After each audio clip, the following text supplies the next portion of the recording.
I'll call this meeting of the Ames Area Metropolitan Planning Organization Transportation Policy Committee meeting to order. Mayor Hala is not able to be with us tonight, so I will be running this meeting and the City Council meeting. This evening, our main purpose is to hear the presentation of findings for two of our studies. And we will open with the presentation of findings of the 190th Street Corridor Study. Damien? Well, good evening. My name is Damien Pregetzer, traffic engineer with the City of Ames, also one of the MPO staffs. I chair the technical committee. To my right is Jennifer. She is our project manager for our consultant team for our first study tonight. To her right is Mark Ganson. He's our civil engineer, oversees a lot of our capital improvement programming, making a lot of these projects come into reality. And then on the end is Kyle Thompson, our transportation planner. I'll give a real brief background. Both of these backgrounds apply to both of the studies tonight. These studies were identified in our last long-range plan, which was the 2045 plan. I think if you recall, when we started this process, we had talked about how when you do a long-range plan, you cannot do certain levels of technical engineering analysis. So we needed to program separate studies for us to dig a little bit deeper and figure out what the improvements are necessary. We just knew that this corridor, and then on our second study in the southeast part of Ames at 69 and Highway 30, that both of those had a capacity issue, but how to solve those capacity issues is what these studies are trying to determine. One of the things just procedurally, I know there's been some questions on, is that the study does the technical analysis, looks at what types of transportation solutions would solve our capacity issues that came up in the long-range plan.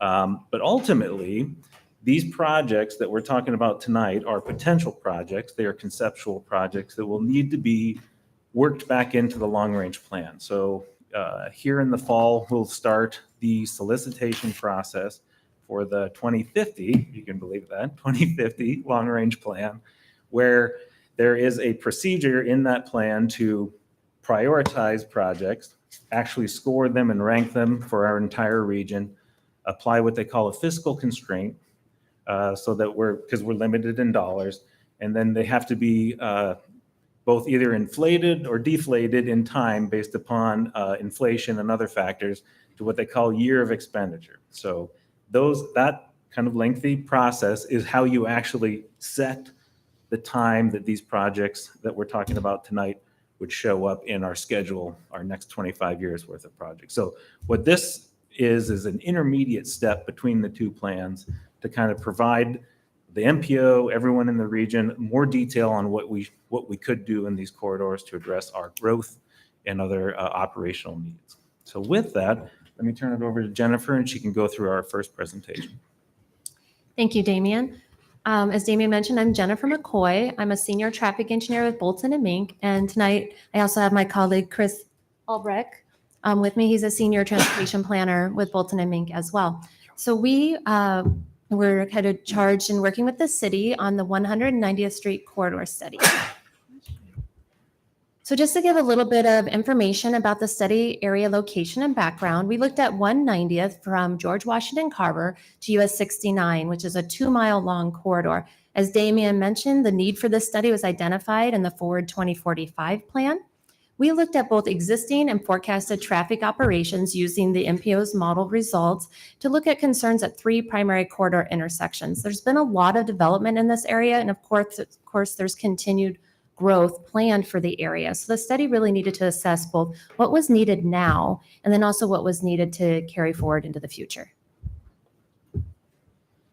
We did do extensive stakeholder outreach. We included the Iowa DOT, Story County, the City of Ames, the MPO members, as we are here tonight, and residents from both Ames and Gilbert. We used a platform, an online platform called Input ID, which is a great way to kind of track online comment mapping. So users were actually able to put comments right on the map and locations they had concerns about, and other users could thumbs up or thumbs down or even respond to their comments. So it really was a good way to gather a variety of information about the corridor, especially about existing concerns on the corridor.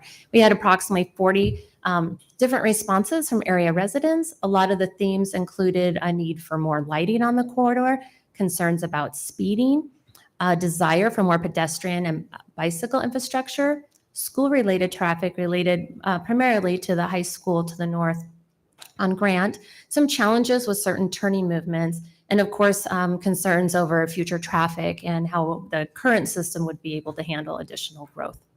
We did have a public open house at the Vintage Cooperative on March 7th, where we had over 50 people on site, which is a wonderful attendance for a public open house. Some of the themes that came out of that open house, and we presented talked about both roundabouts and signals as different options at the intersections, where that roundabouts were preferred.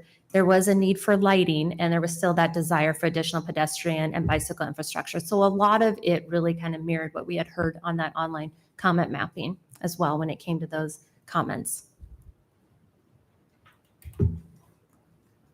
So I mentioned the study considered both a signal and a roundabout alternative at all three of the study intersections, at George Washington Carver, at Hyde and Grant, and at US 69. We also did analysis for each intersection in relation to these alternatives to look at both forecasted vehicle delays, including queuing and operations, what each of those different alternatives meant for pedestrian crossing, what it meant for safety at the intersections, the impact on right-of-way, and also environmental emissions and a 20-year life cycle cost.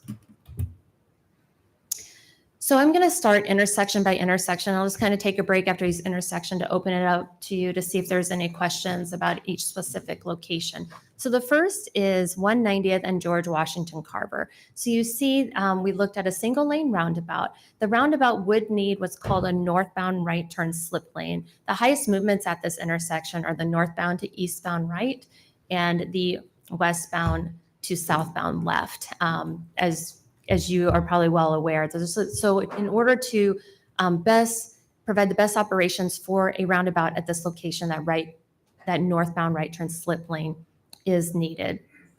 If we look at the signal alternative, it also requires turn lanes. Left turn lanes are needed in all directions, in addition to a northbound right turn lane, again, to handle that kind of higher northbound to eastbound turn movement.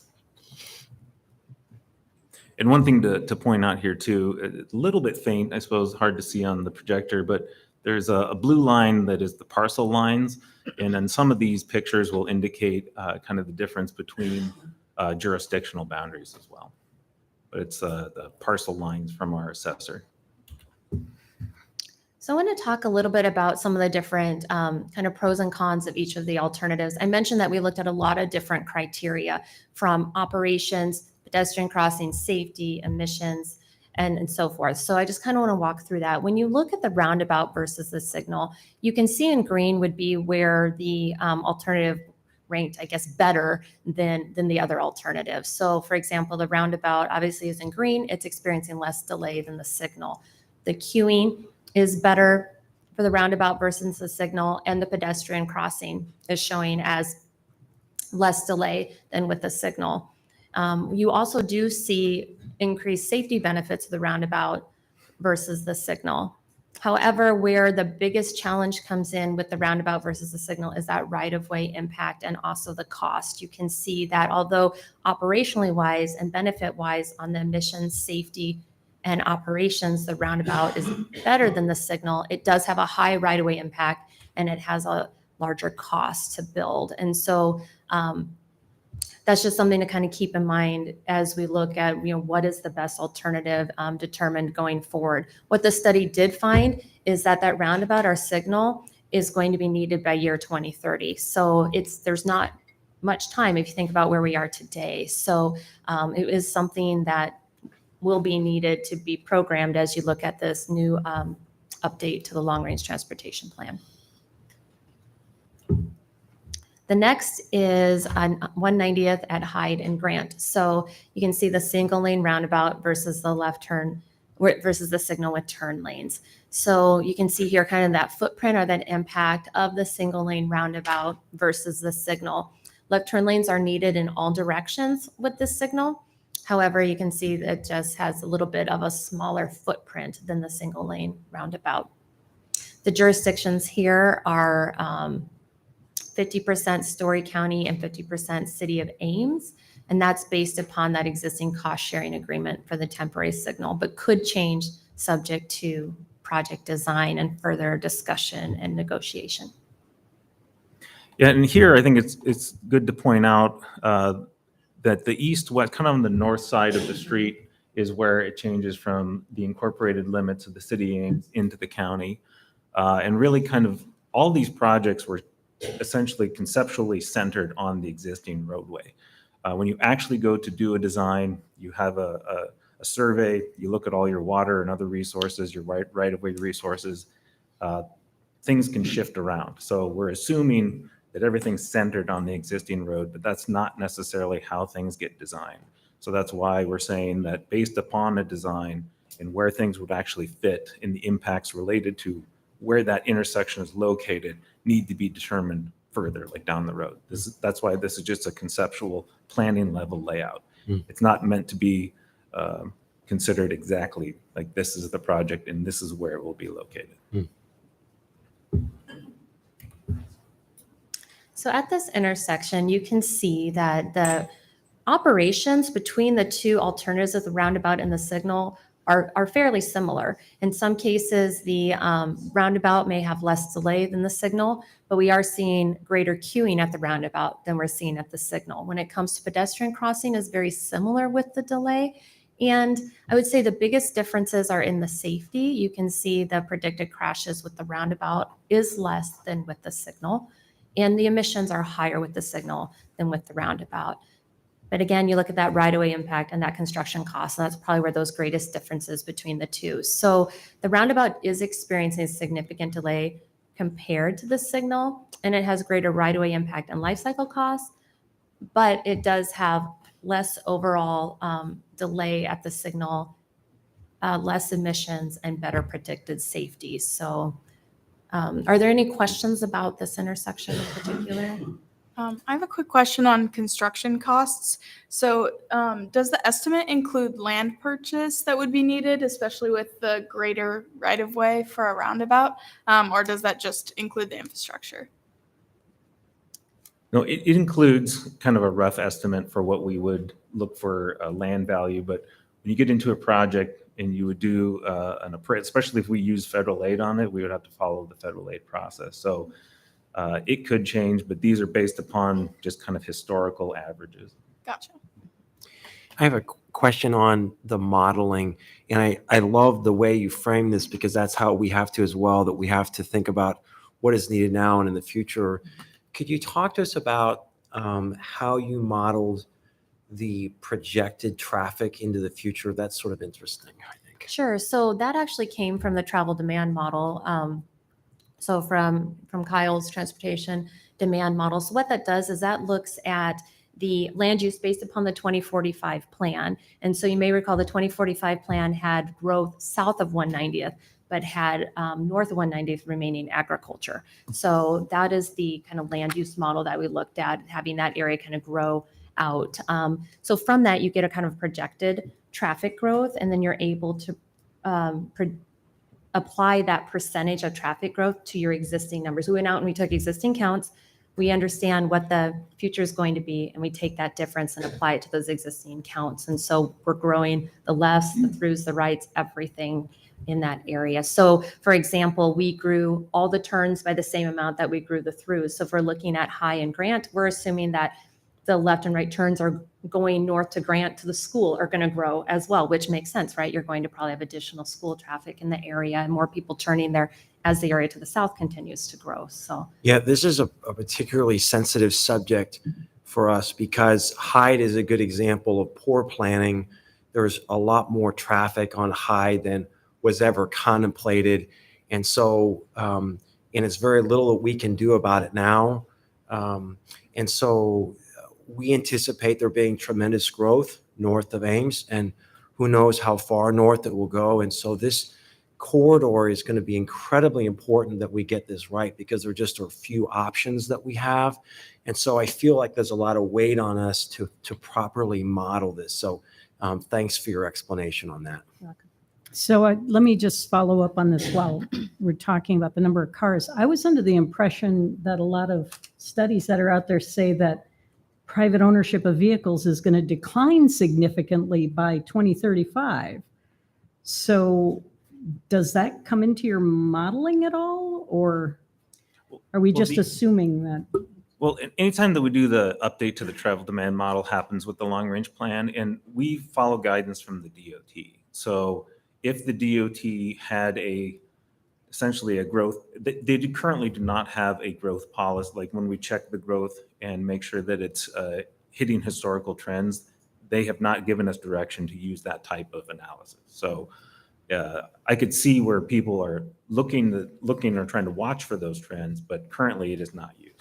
And the people who are going to be living in those houses north of Ames are not going to be walking to and from work and school. They will need cars. And so we need to be planning for an intensification of cars north of Ames. The other question I have is related to the queuing and the statement that the roundabout experiences less delay. So to me, queuing means there's delay. How do those two work together? Sure. So we're talking about delay for the worst movement. Okay. So in this case, in the AM with the roundabout, it's the eastbound because it's the eastbound to northbound left, right? Everybody going to school. And in the PM, it's the westbound. But when we look at how all the movements are being served at the intersection, they're actually being served better overall. It's just we have one leg that's suffering a little bit more with the roundabout in those two scenarios. And that's something that if there's any pros and cons, the one maybe thing that a roundabout can struggle with is heavy unbalanced flows. Signals are much more flexible to handle those heavy movements, but that's why you're seeing queuing here and you weren't seeing it at GW Carver, because it's more balanced and the heavy movement is actually taken out of that circulating lane.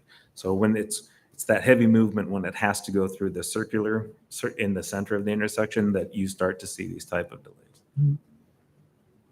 And this might be tied to Gloria's question, but does the model also take into account more electronic vehicles with looking at emissions, or right now that's not part of the DOT model?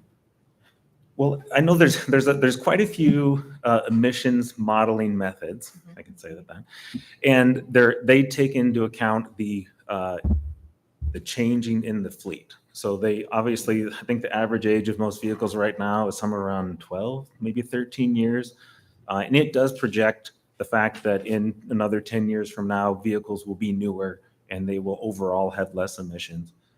So they take all that into account. So and this would be going back to the first intersection. You don't have to go back to the PowerPoint, but you had a slip lane, Yes. you call it. Does going to the right, so going north GW Carver, it would go east on 190th. Does that in effect take all of those right turns out of the regular roundabout and take them into the slip lane? So it takes that traffic, which is probably most of what you see there in the morning, it takes it out of the roundabout equation.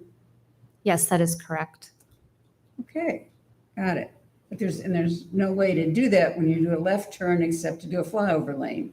Let's do a flyover lane. So that's why the predominant morning turn there would cause the queuing to increase on Grant Hyde, but Yep.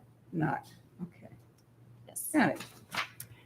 And To look at the safety metric, I just was looking at that and just on the perspective of how roundabouts are less common in the US versus and that learning curve, do we see an issue with that, especially with the Ames area being a college town and having a constantly changing population that isn't going to be all used to this area? Do we see that becoming an issue?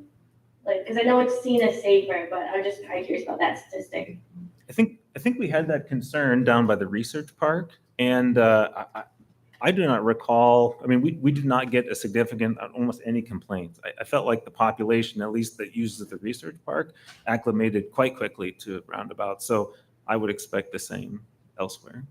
Kind of brings up another question I had, is when you've got three intersections fairly close to each other, and you either have the same kind of traffic control, like down there you have three roundabouts actually in a row, versus whether you start mixing them and you've got a roundabout, and then you've got a traffic signal, and then you've got a this or that. Is that confusing to people to keep, have so many, have intersections so close to each other, but have different kind of traffic controls? I would say that communities have mixed them on the same corridor. The biggest concern would be if your signal is too close to your roundabout, those queues can start backing up into your roundabout, and then your roundabout, in essence, can kind of shut down if queuing goes through it. These intersections are a mile apart, so that's not the issue here. As far as, I haven't heard that has necessarily increased crashes or caused a safety issue. But I do understand the idea about having consistency on the corridor as well. And so that would be something that'll have to be taken into account as you have further discussions as far as what's the best option for these different intersections. But I've seen people use a roundabout, for example, if you were to look at a roundabout at George Washington Carver, or on the edge of town, right? To slow traffic coming into town and then switch to signals in more of the built up area, right? So you can use those in combination, just really making sure that they are spaced far enough apart that they don't impact each other. Okay. Thank you. Any other questions on this one? Okay, then, next. Okay, and so at 190th and Grand, or US 69, we did also look at a roundabout and a signal alternative. So we looked at a single lane roundabout. In this case, the eastbound right turn slip lane would be needed in order to accommodate that heavy eastbound to southbound right turn. With the signal, again, you'll still need a eastbound right turn lane, a pretty long eastbound right turn lane to accommodate the queue. And you will also need left turn lanes north and south, and then the right turn lane southbound as well. So kind of can see the footprint and how it kind of works with some of the existing properties in the area today between the two. So on this, we have a lot of discussions whenever we have the DOT involved. How does the fact that this is an Iowa DOT intersection impact the work of planning this intersection? Sure. So we have started discussions with the DOT as part of this process, and we talked to them about the two alternatives and some of the pros and the cons. They said, ultimately, we've met with District 1. When this report is adopted, they will also kind of put it through their Office of Traffic and Safety. Those are the ones that help them kind of determine what's the right maybe alternative to consider moving forward. But ultimately, it will be them determining what they want to build here because it is their intersection. So working along with the county as well. So we can provide all this information, but they make that ultimate determination. So I had another question. When we were talking about Carver and 190th, you said 2030 was the year that needed to be done by. What, I didn't hear it on the other two intersections. Sure. And we'll summarize this at the end. But yeah, if you want to move back, this one also was 2030. It's basically by 2030, every one of these intersections will need some level of improvement to them. All three. All three, because they are having issues today, right? And then so by 2030, and then until you move into 2045, that will just kind of compound. So at the end, we'll kind of present our thoughts on what could be kind of a phased implementation of these changes. So anecdotally, I've heard that the temporary light at 190th and Hyde Grant has been helpful. Did you look at that issue? We heard that's what we heard at the public meeting was that exact same thing, that the light has been helpful for people and has helped ease the congestion there. Okay. And I think that's something that's good to point out. These are based upon peak hour numbers. So when we're talking about 2030, in order to maintain the appropriate level of peak hour operations, that's what it's based upon. There's still a heavy amount of commuter and school traffic. So the overall day doesn't have like high levels of congestion. It's just those peak hours where Correct. we're seeing it. This, like the model and everything else, assumes regular growth. So if we were to have some large development of some kind that would have a traffic impact study associated that might accelerate some of these needs, then that development would have a discussion around it and its traffic impacts. So these are assuming regular regional growth.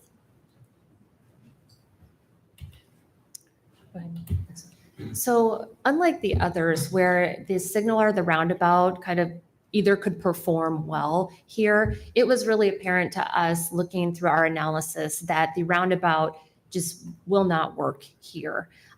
In particular, the northbound left turn with the amount of traffic coming southbound, and it breaks down. And so in addition, the eastbound right slip lane is really impactful to like the Moose Lodge and things like that. And you can't, as Damien mentioned, sometimes you can shift the intersection, but with the properties on the east side of the road and the land to the north, it's just, you're very constrained. And so talking with the DOT, they too felt like the signalized intersection would be the right option that they would look to pursue. They will have continued conversations about it to make sure they've vetted that entirely, but they do kind of see that it just may not be the right option here because of those other constraints. And if they do a signal, then it does coordinate with the signals that are further south on Grand as well, you know, for consistency with signals on that corridor. And something important to point out is that it's the DOT's policy that they do not own signals. So if they move forward with a signalized option, they would be looking for a sponsor, either some jurisdiction to take the operations of that signal. It's always a fun discussion, but it's something that would happen in that overall discussion about the project. Any questions about this location?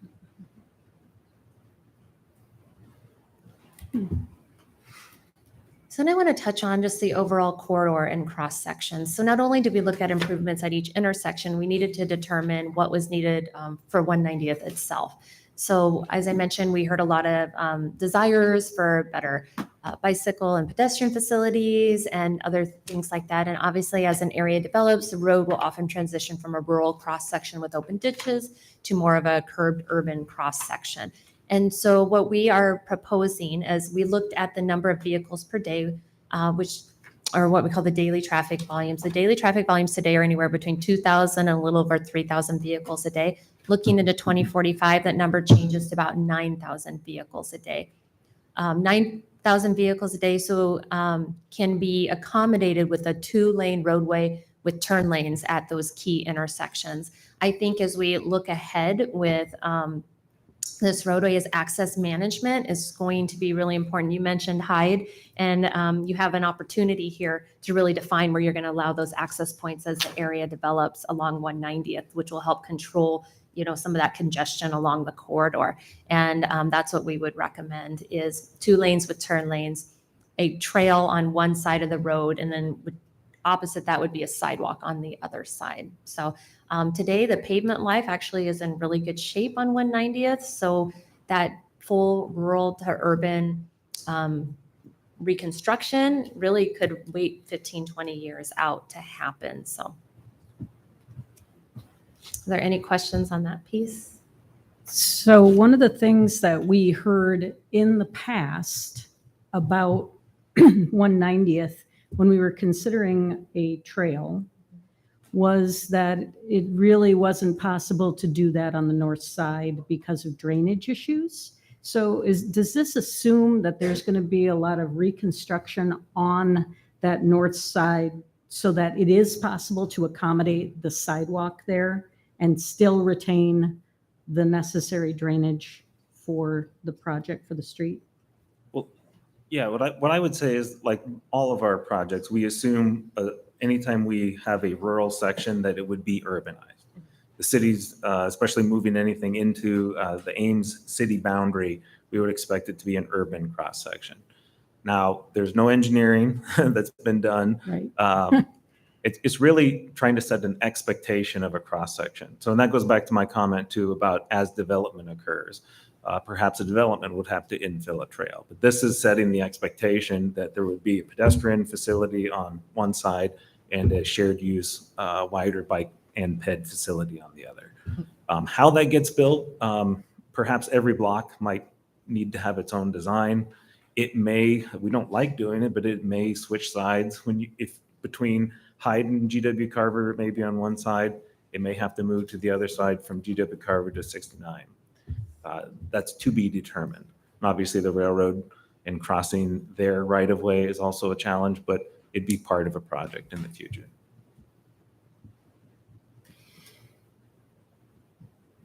Other questions? What were the drainage issues? When we were discussing the houses that could go in along 190th at the golf course, we were asking about putting a trail on the north side of 190th, and the county, I believe, told us that that was not going to be possible because of the drainage, the ditch that's there, and what would be necessary for the trail. And maybe somebody else on council can remember that more specifically, but I'm not talking about a drainage facility. no, Okay, never mind. no, it just Okay. the roadside ditch. The conversation at the time was that the size of the ditch on the south side of 190th near the golf course does not have enough excess capacity to flatten out an area to put a trail and have enough for the water and snow storage. So what we would have to do is enclose it and pipe it with a storm sewer. And so that was the discussion at the time, was the expense of and the length of putting in storm sewer was too much at that time. But whenever we go to get to a point of doing a trail, those would be part of the discussions that we would have.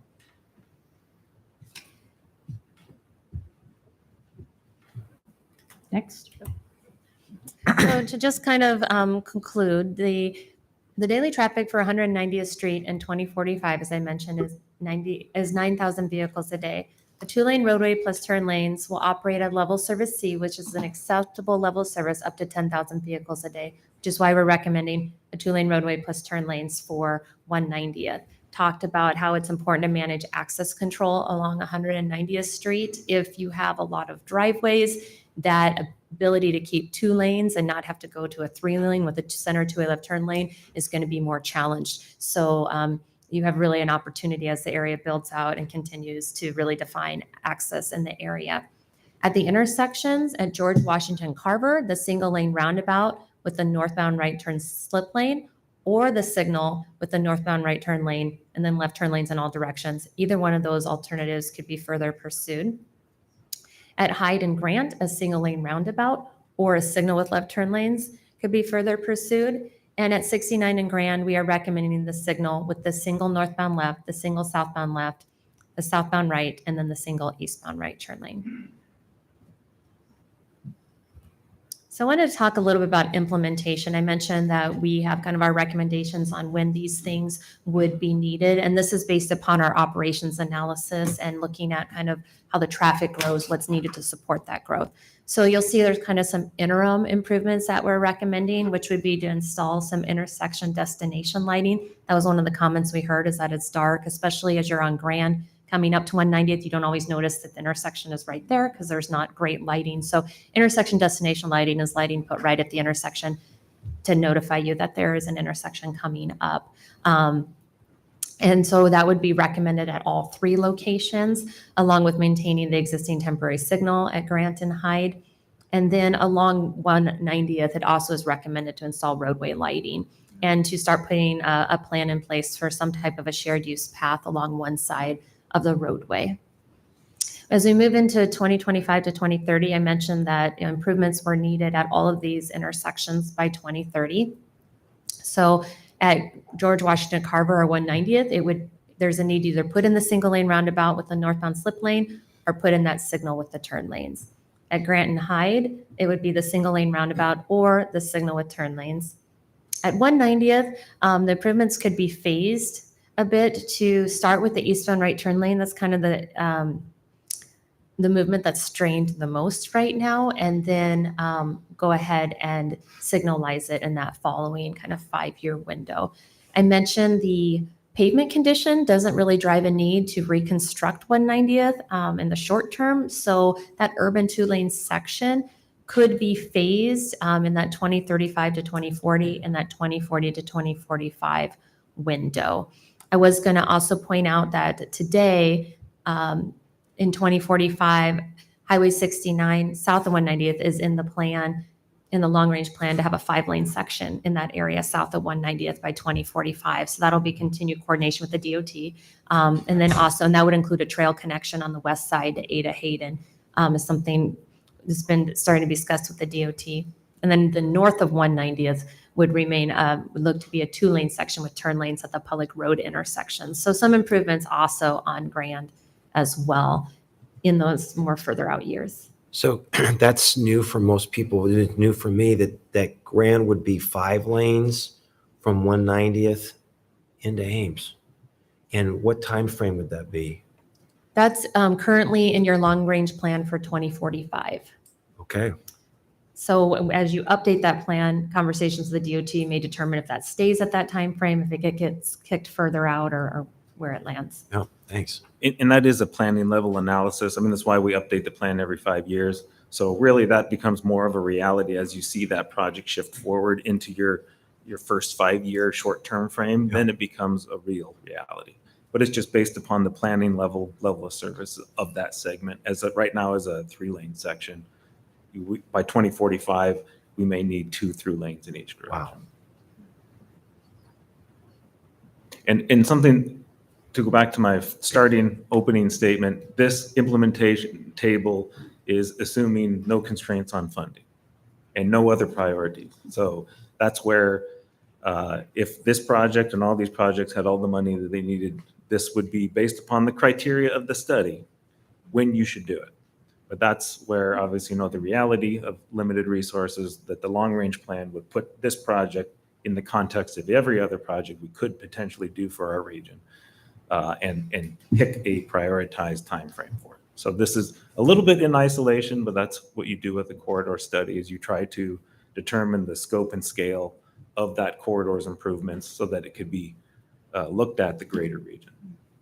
Thanks. And Damien, I just want to try and clarify, because I know that Mayor Pop, who couldn't be here, had some concerns. Approval or acceptance of the report does not mean that we will necessarily follow this implementation plan. It means Exactly. This is what was recommended as part of the report, and we are accepting that as part of the report, but we are not committing to this schedule, Right. I This think also not commit, if. to the I had- specifics. Yeah, to the specifics. I had a conversation with Mayor Pop as well, and he did have some concerns that he wanted to address with the group, but he's traveling for business today. so And he I will couldn't be reading those, and we have some, Good. I guess, some answers to those, so. Good. And actually, maybe that's a segue to me asking you those. Mayor Pop did let us know that he was not going to be here tonight and sent his concerns. I believe that the committee received them. So what I'm going to do is read those concerns one by one, and staff is going to try and address those. And if any of you have additional questions that are related to those concerns, please ask them as we move through them. So Mayor Pop of Gilbert says, I've reviewed the proposed study of the 190th corridor dated 12 July 23 and have the following concerns. Number one, I do not see where the City of Ames Climate Action Plan objectives have been addressed or commented. Ames has spent a lot of energy to create this plan, and I feel the thousands of gallons of fuel wasted at a stoplight per month needs to be considered and utilized to justify the safer and more efficient solution being roundabouts at all 3 locations. So we put together some responses to his questions. The first one, what it is the report in section C goes over all the emissions of each alternative. So it looks at all the environmental impact based upon the decisions and the recommendations of the study. I think something that's important is that the City of Ames Climate Action Plan is not an MPO document. It has not been adopted by the MPO, and that's why it wasn't considered, because it shouldn't inform the way the MPO does its planning and studies, unless every agency within the MPO decided that Ames Climate Plan would dictate the MPO's action. So that's the only reason why it wasn't considered, because it's a document of a member agency and not the MPO. Do others have concerns about that one? I can understand what you're saying in terms of that, and I appreciate it, because the MPO is more than just the city of Ames. At the same time, it's a transportation study, and transportation has a huge carbon footprint. So I really feel like there's two factors that almost should be weighted more in terms of looking at that, because we're looking at very long-term solutions. No, and their carbon emissions and safety. So. Okay, so number 2, I do not see where the state of Iowa DOT has commented or been involved. The DOT website has strongly encouraged roundabouts in the last several years be used in rural suburban settings like these 3 locations are. The use of roundabouts has proven to be significantly safer and more efficient than old-style stoplights. See Table 16, page 35 for crash and fatality numbers. There are multiple school buses that go through each of these intersections multiple times a day when school is in session. Their safety should be the highest priority in deciding which option to select. So I'll try to be brief. His question covers a lot of history around transportation, engineering, and planning and its evolution. So I'll try to consolidate the best I can. Jennifer talked about, we have worked with the DOT District 1. They're quite aware of the study. They've been involved and provided a lot of great feedback to us.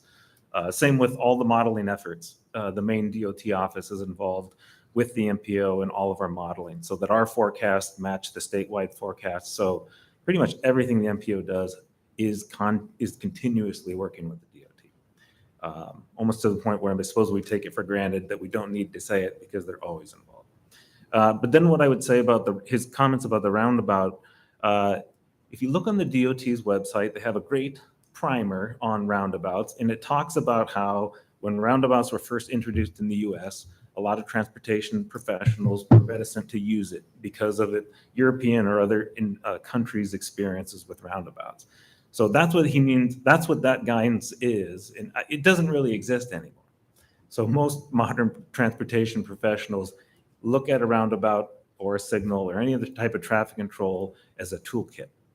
So there is no, and that's, I think the study hopefully illustrated that the comparison was an objective comparison between the 2 intersection types, and that some of the concerns that maybe historically there's been around roundabouts, we really don't see anymore. Other concerns or questions on that one? Number 3, I'm concerned about the cost estimates being too low for the stoplight options. We know additional land is needed for this option due to needing to add turn lanes and additional pavement to store cars waiting for the light to change. This is not reflected. I also do not see the costs associated with the electrical service and cost of maintenance for the electrical power controls to operate the proposed stoplights forever. So all of the construction and ongoing operations, obviously as city staff, we have a lot of experience with, and we have roundabouts. So we used our local experience for both operations and for construction estimates that are in the study. It's hard to answer his question directly, not knowing what data he might be using for a cost comparative, his concerns related to cost and its comparison. But one thing that we did look up, when we started with signals in Ames, they were incandescent light bulbs. Every indication was a 135-watt incandescent bulb. As you know, when we went to LED, the conversion to LED, that dropped essentially to 1/7 of the power consumption. Now, with our standard for the city of Ames, since Ames is the only one that has signals, we use a low voltage ATC cabinet, which then further takes that 1/7 reduction from incandescent bulbs down to about 1/10 of the power. Almost to the point, not quite, but almost to the point where you could almost run the entire signal on a solar panel during the day. It's both safer for our staff to work on low voltage, and the power consumption not going back and forth between AC and DC saves a lot of, it's much more efficient. So, but it's hard to answer his question directly, not knowing the data he's using. Well, also, it looks like you've got a $5,000 estimate a year and a $10,000, and as you pointed out earlier, once this is get programmed more, the numbers are gonna be finer, I kind of look at the people being scared of the cost of the right-of-way for roundabouts, and I just think that's a one-time cost. You're right, the lights are much more efficient now. Maybe they'll run on solar someday, but the right-of-way cost is a one-time cost. So, Well, other than maintenance. and I don't know and 5,000 versus 10,000, that's like twice. Those are kind of loose numbers at this point, some guesstimate kind of numbers, I think, that we'll see get more refined as we go along in this process. It's also so small to not worry about at this stage. I'm not worried about $5,000 on a project like that. Yeah, because this is for the long run. I mean, yes, you're going to be repaving it, but creating the intersection, doing all of that, it's for the long haul. So I think that's worth looking at. Other concerns or questions on that one? I'm also concerned about the extra costs when the power goes out or the lights are damaged that will require police to be stationed at the intersections to direct traffic. This is not included in the life cost figures. Stoplights are also more vulnerable to damage due to the farm traffic of planters, sprayers, and combines that can be taller than semi-trucks during the particular seasons. Well, going back to our standard on signals, we have battery backups, especially with the low voltage cabinets. They can run at least for 12 hours, maybe longer, depending on outside temperatures. So that it would be a long period of time running on battery backup before you might need, assuming that there's traffic at that intersection, that you would even need a police presence, because there are places and times where we've had, like the derecho, probably one of the most extreme power out examples I can think of. Many intersections were just ran by stop signs for the duration of that emergency event. Minor power outages, perhaps of like a backhoe hit the power, they would run on battery backup until that was fixed. And then as far as like the concern about large vehicles, the design takes into account the largest vehicles that can be out on the road. The DOT has an oversized overweight permit process, so anything larger than what we would design for has a permit, requires a permit, so we would know about it and make accommodations for it. But that aside, signal standards would dictate that the lowest head would be 16.5 feet off the ground. And I think when we looked at, just to answer his question, most tractors or large, the cultivators, the combines, things of that nature, max out about 13.5 to 14 feet. So they're just not going to, and if they were larger than that and required that oversized permit, they might need a short-term escort to go around the signals. We did that on, I think Iowa State had large filters that had to go on top of their buildings, and they went down University, and we had to navigate and weave through the signals, but they just took an escort, and that was, since I've worked here, that was like one time in a very long time to do it. So it's just not a regular happenstance. As far as I know, there have not been any problems with the temporary lights. Exactly. And I predicted that if there were that there would be. I was concerned about that, but if they're not with the temporaries, it's going to be, and it's not going to have permanents. I'm not concerned about that from what I've seen. And Mayor Pop's final concern on Appendix C, recent roundabout studies have proven the capacity is high, or is, I suppose, higher than some of the planning tools used 10 years ago. Do you know how the capacity figures are for the single lane roundabouts that were used in this study for the 2045 projections? Why do we need to add right turn slip lanes to the roundabout design when we do not have turn lanes for the stoplight option? Well, what we can say is that the study used well, this is the formula. So I don't know That's how so much, helpful to me, Damien. exactly, I right? really appreciate we that. want to get into exponential regressions, we can do that. But the point here is it uses the most current standard.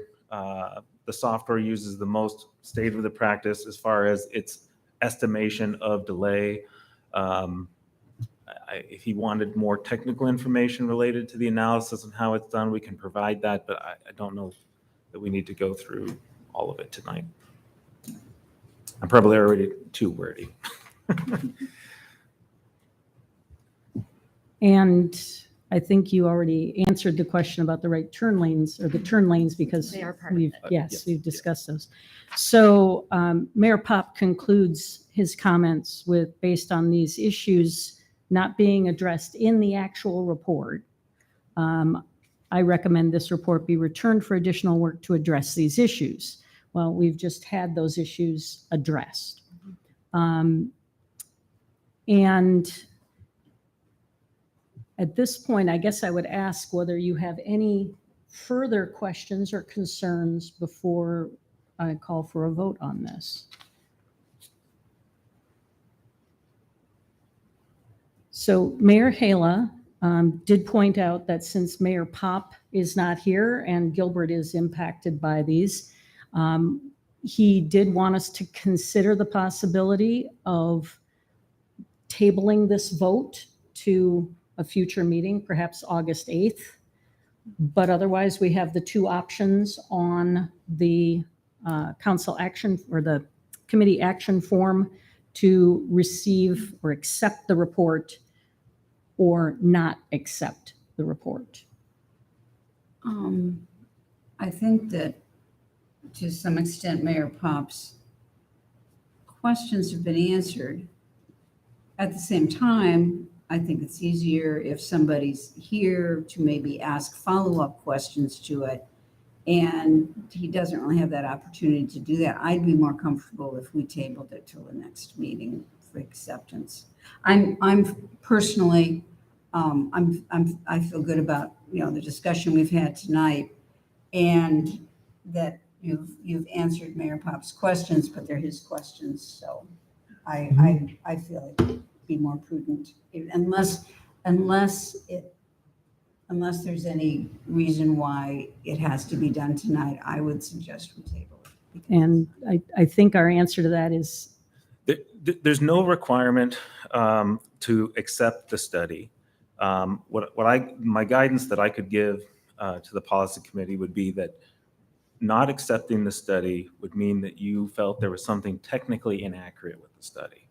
Now, the implementation, I think the comments made about weighting certain criteria to make them more important or more valuable is something that happens during the long-range plan and would be essentially a policy decision that would be made later. It's not going to be made with this study anyway. That's why they're all essentially equally weighted in this study, is because we're not assuming a priority.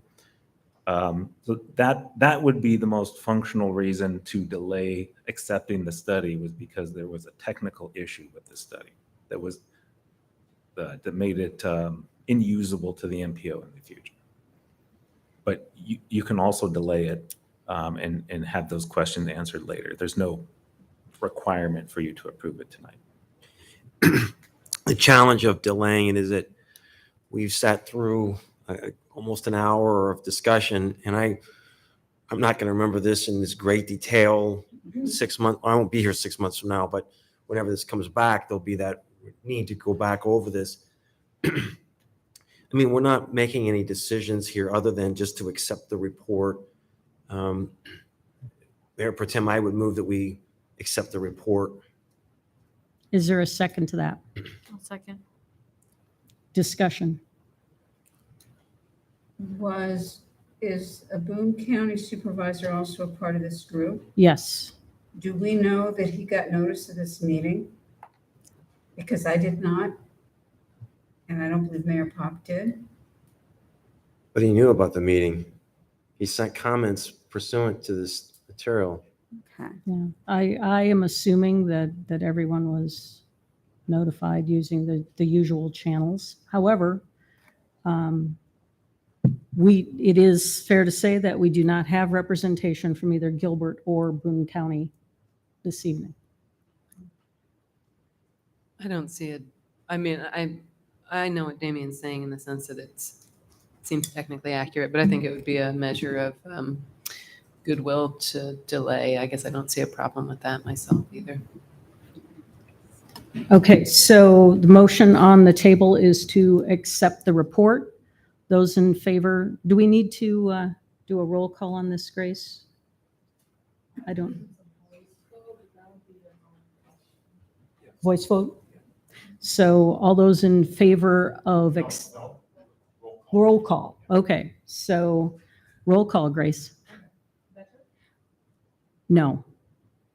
Aye. No. No. Aye. Nay. Nay. And James? No. Motion fails. Do I have another motion? I would move that we table this report to the next AMPO meeting. Is there a second? Second. I have one technical question on this. So in terms of membership being here, is it, and maybe it's a Mark question, but can Gilbert send any city, can they send their city council? Does it have to be Mayor Pop?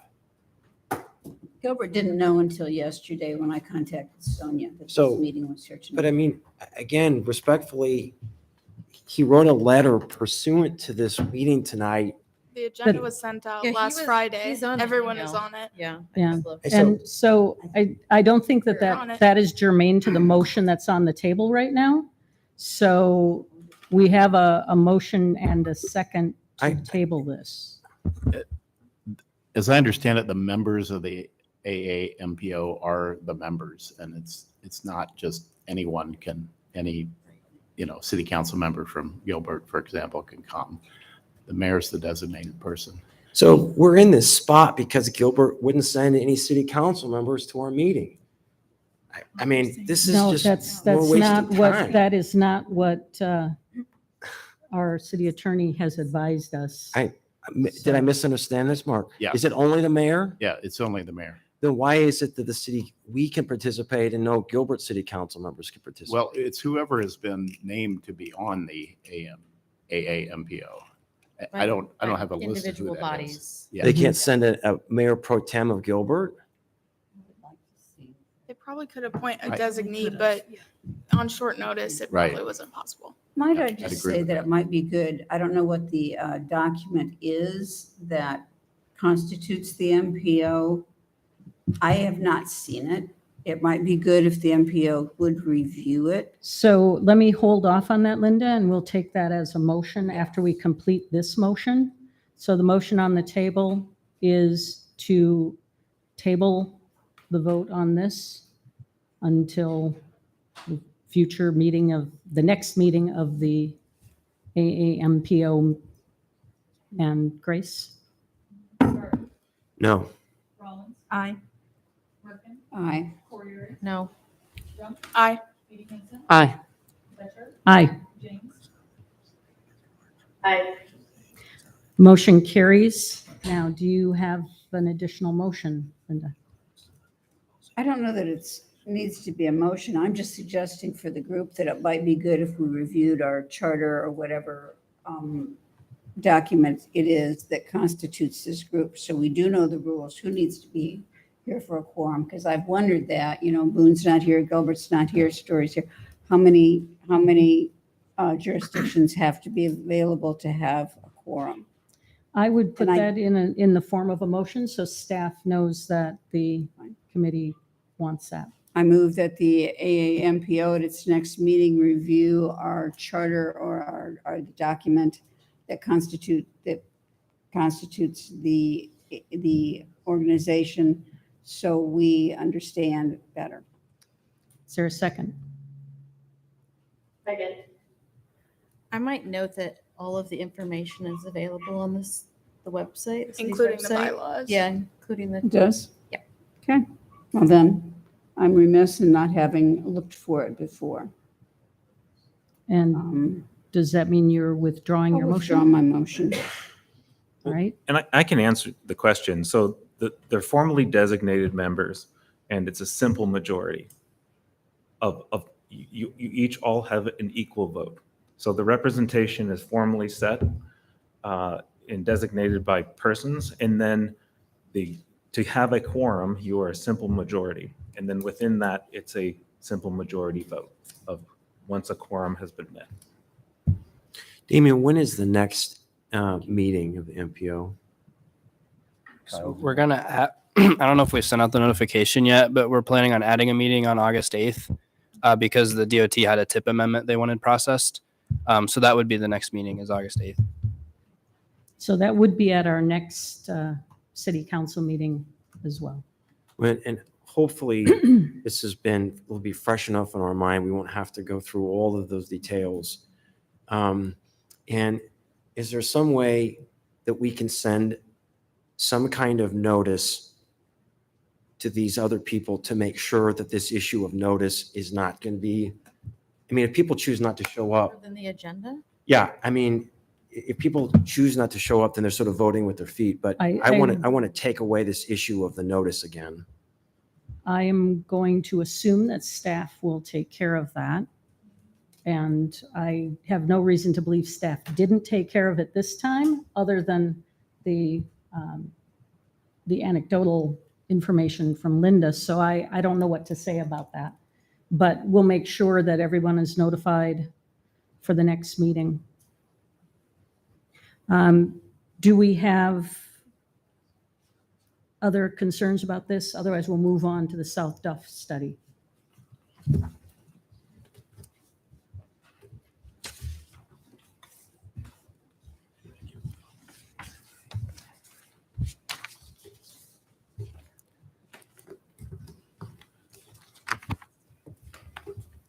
Thanks to the Bolton and Meek group. Very helpful. Thank you.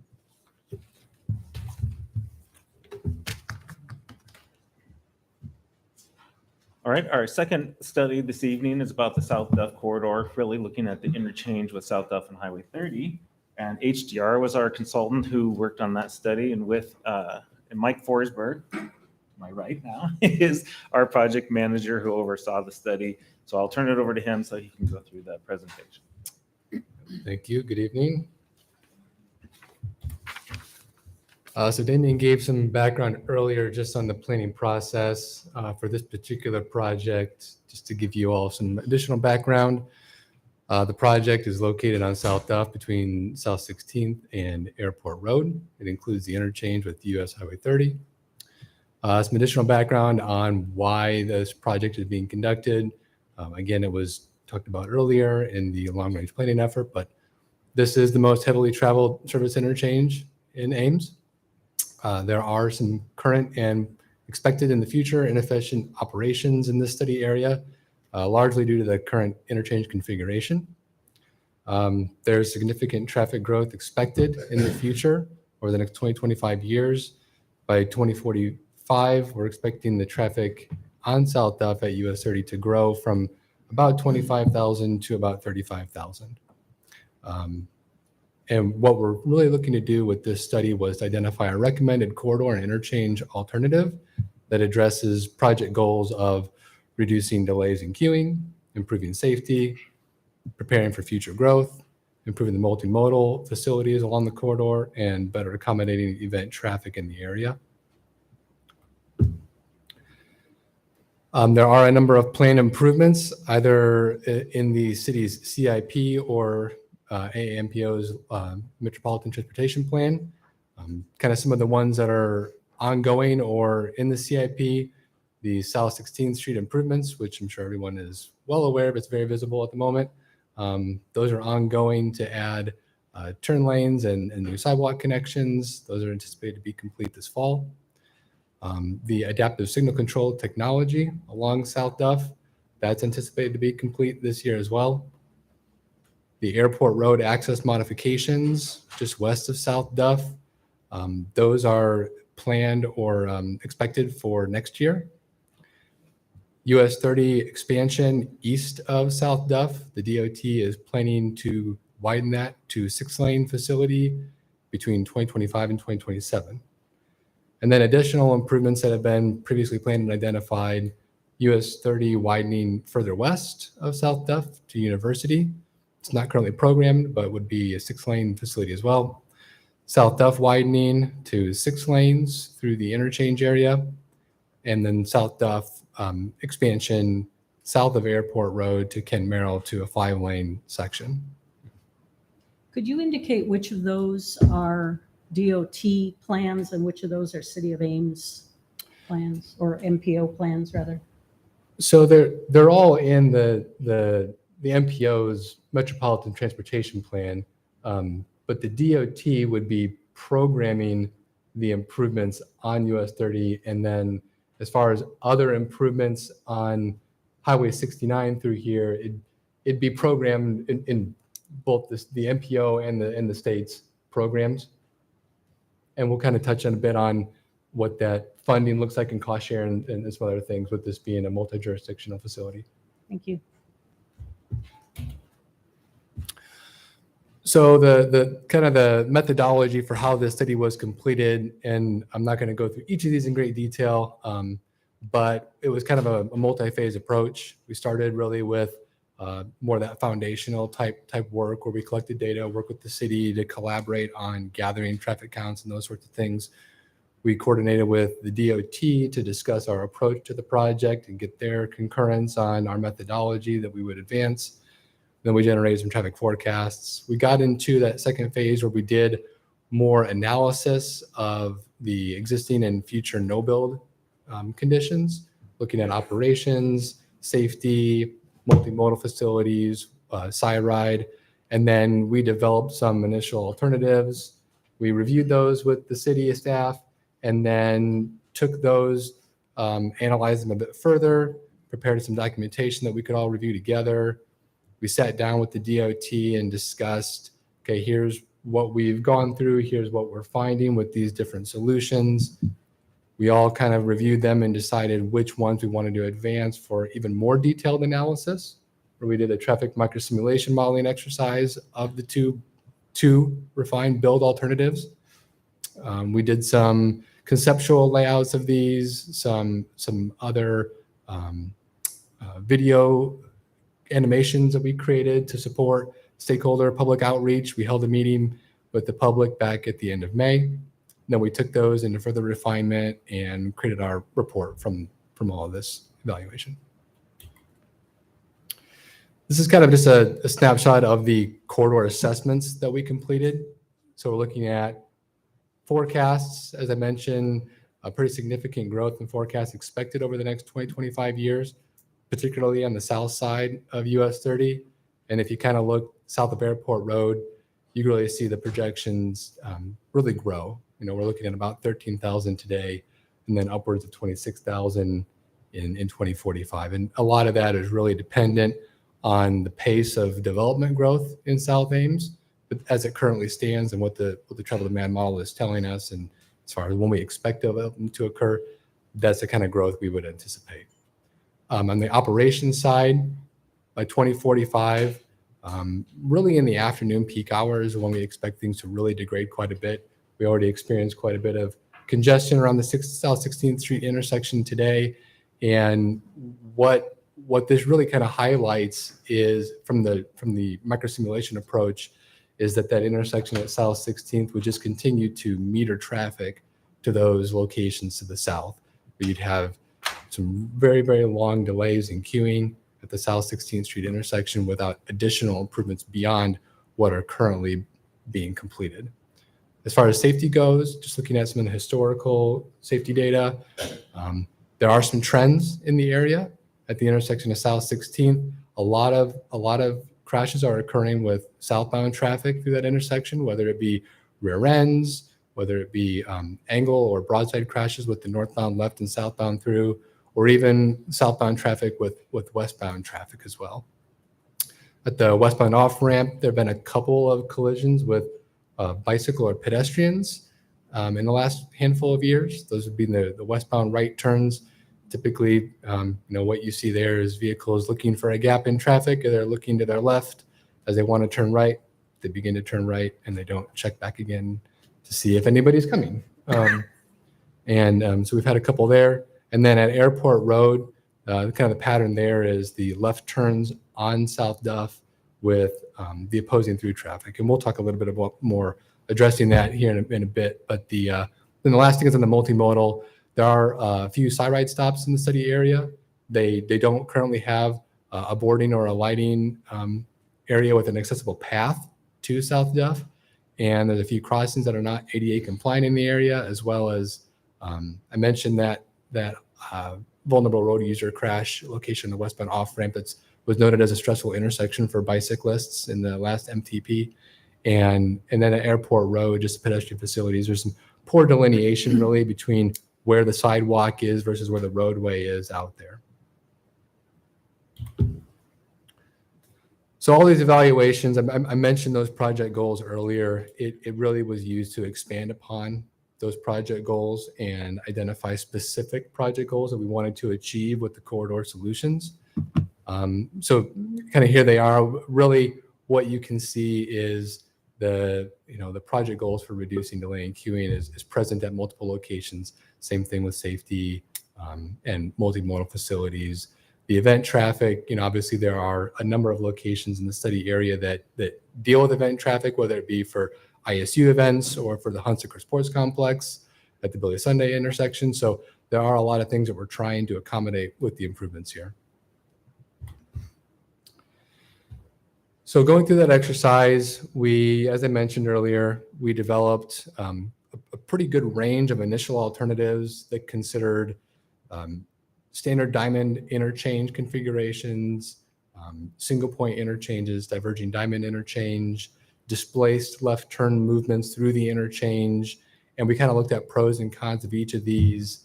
And then from that, we kind of narrowed it down to 3 or 4, took those to the DOT, reviewed those in a bit more detail. And ultimately, the 2 that we came down to for further refinement and evaluation were a single point urban interchange alternative and a diverging diamond interchange alternative. And those are the 2 that I'll kind of present to you here.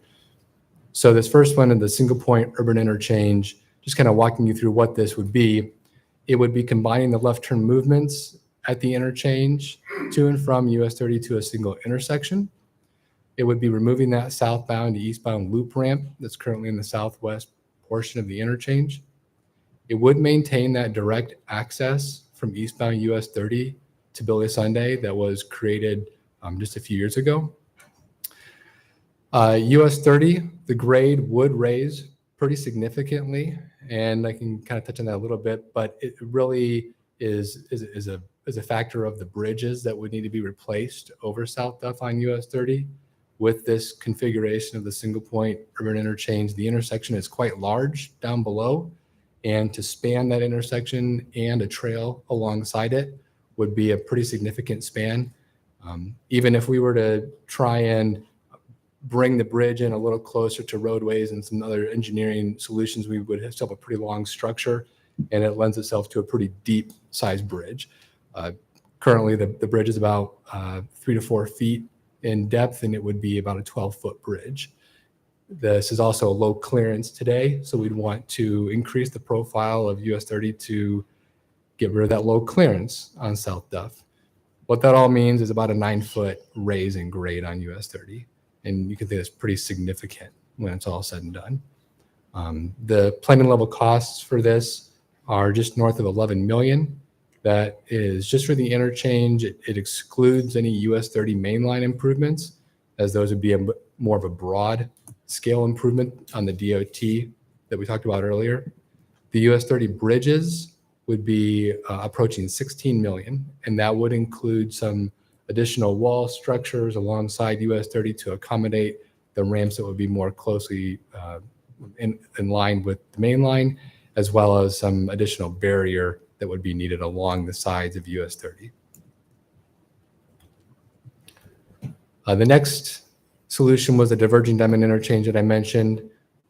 Some similarities between the 2, but really this is quite different, and it's unique to Ames, where the north and south traffic would flip to the opposite side of the roadway through the interchange. I would not be surprised if if members of the committee and others in attendance have driven through one of these, there is one in Ankeny at First Street. There's also one in Waukee at Grand Prairie Parkway. So in nearby communities, there are a couple solutions like this. This would be, everyone looks a little bit different because we're working within the constraints of the local network. But as I mentioned, they flip to the other side of the roadway through two crossover intersection movements on either side of the interchange. One thing that's a little unique with this one is that we would still be maintaining the direct access from US 30 eastbound to Billy Sunday, just like we mentioned with the single point option. With a traditional diverging diamond, that movement from, well, let's say eastbound 30 to southbound Duff would be at that crossover intersection location, but would eliminate that through connection that we currently have. So we kind of refined it a bit to maintain that connection. Would have protected trail crossings. We'd have these in both configurations. Really, it'd be crossing at signalized locations at most locations, and introducing the leading pedestrian intervals where we have those crossings. Planning level costs on this, the interchange is a little bit less, about $10.5 million. That's largely just a little bit less paving out there. The US 30 bridge cost is a little bit less as well. It's just north of $10 million. The one difference between the two that I kind of point out is this does add an additional signal that's not there today. The single point option would maintain 4 signals within our study area on Duff. This would add one more.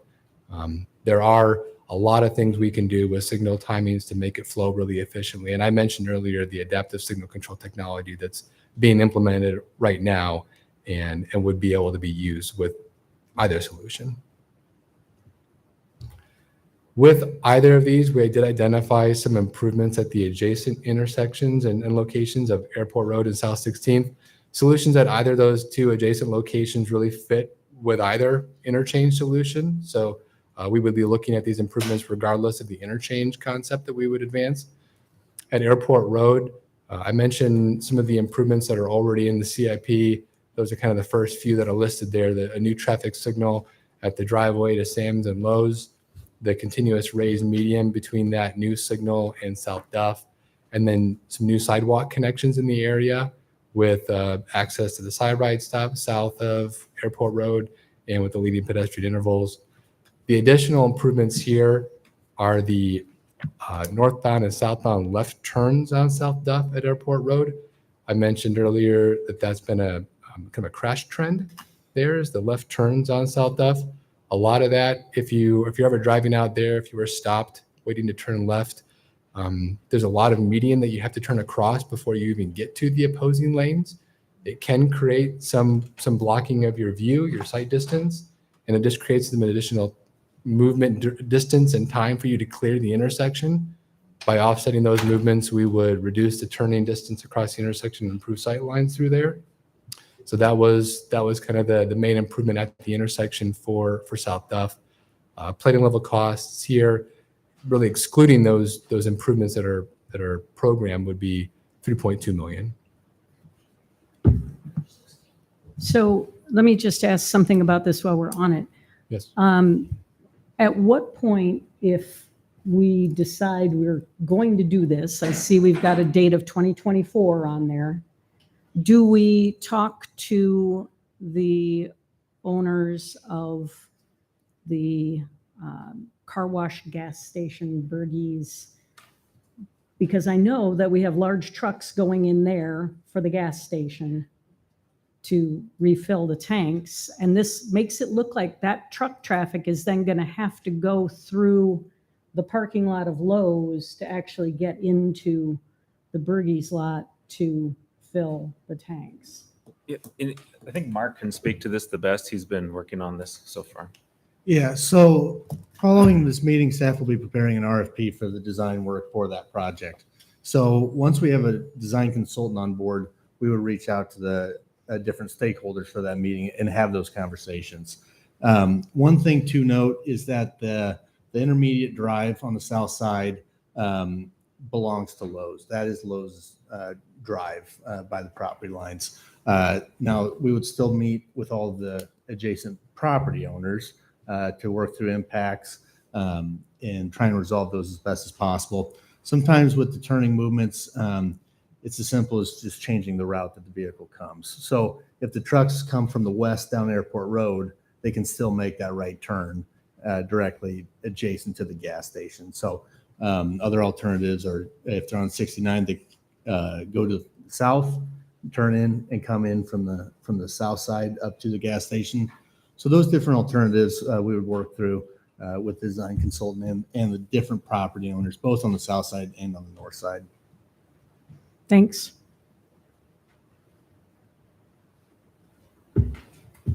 And then lastly, at South 16th, noted there's ongoing activity out there to make some improvements. That's the eastbound, westbound left turn lanes on South 16th at the approaches to South Duff, the new sidewalk connections and LPIs at the intersection. There are a few other items that we have identified as future improvements to really get at some of the additional needs at the intersection. Those would be a channelized eastbound right turn movement to add a third lane going southbound on South Duff. This would connect to the westbound entrance ramp to US 30, and then it would drop at that location. And then the other kind of noted one is the northbound left turn, opening that to 2 left turn lanes. The last item that I have there is the side right stop access. Just again, there's a side right stop on the northeast side of this intersection. Just adding that sidewalk connection to provide connection from the stop to the roadway there. The plating level costs here were at $2 million, and that does exclude the ongoing work out there today. Something that's kind of nice to point out, like when you do channelization like is being shown here, it does provide some refuge for non-motorized traffic. And even on that note, one of the other items that we looked at with this was knowing that you've got a lot of traffic that would potentially be kind of weaving southbound on South Duff between South 16th and US 30. If you were an eastbound right turn vehicle, and then you had a southbound through vehicle at the intersection, and you both wanted to cross paths between the two intersections, say you were going eastbound right, and then you wanted to go southbound through or go eastbound on 30 versus somebody that's coming south through the intersection, they want to go west on 30. We did look at creating more of a signalized movement for that eastbound channelized turn where they would be given a green arrow or some green indication for a lot of the time, but then we would stop that movement during the southbound through phase at the signal. Not only does this minimize the weaving that we would expect, but it would also provide dedicated crossing for pedestrians and cyclists through this location as well.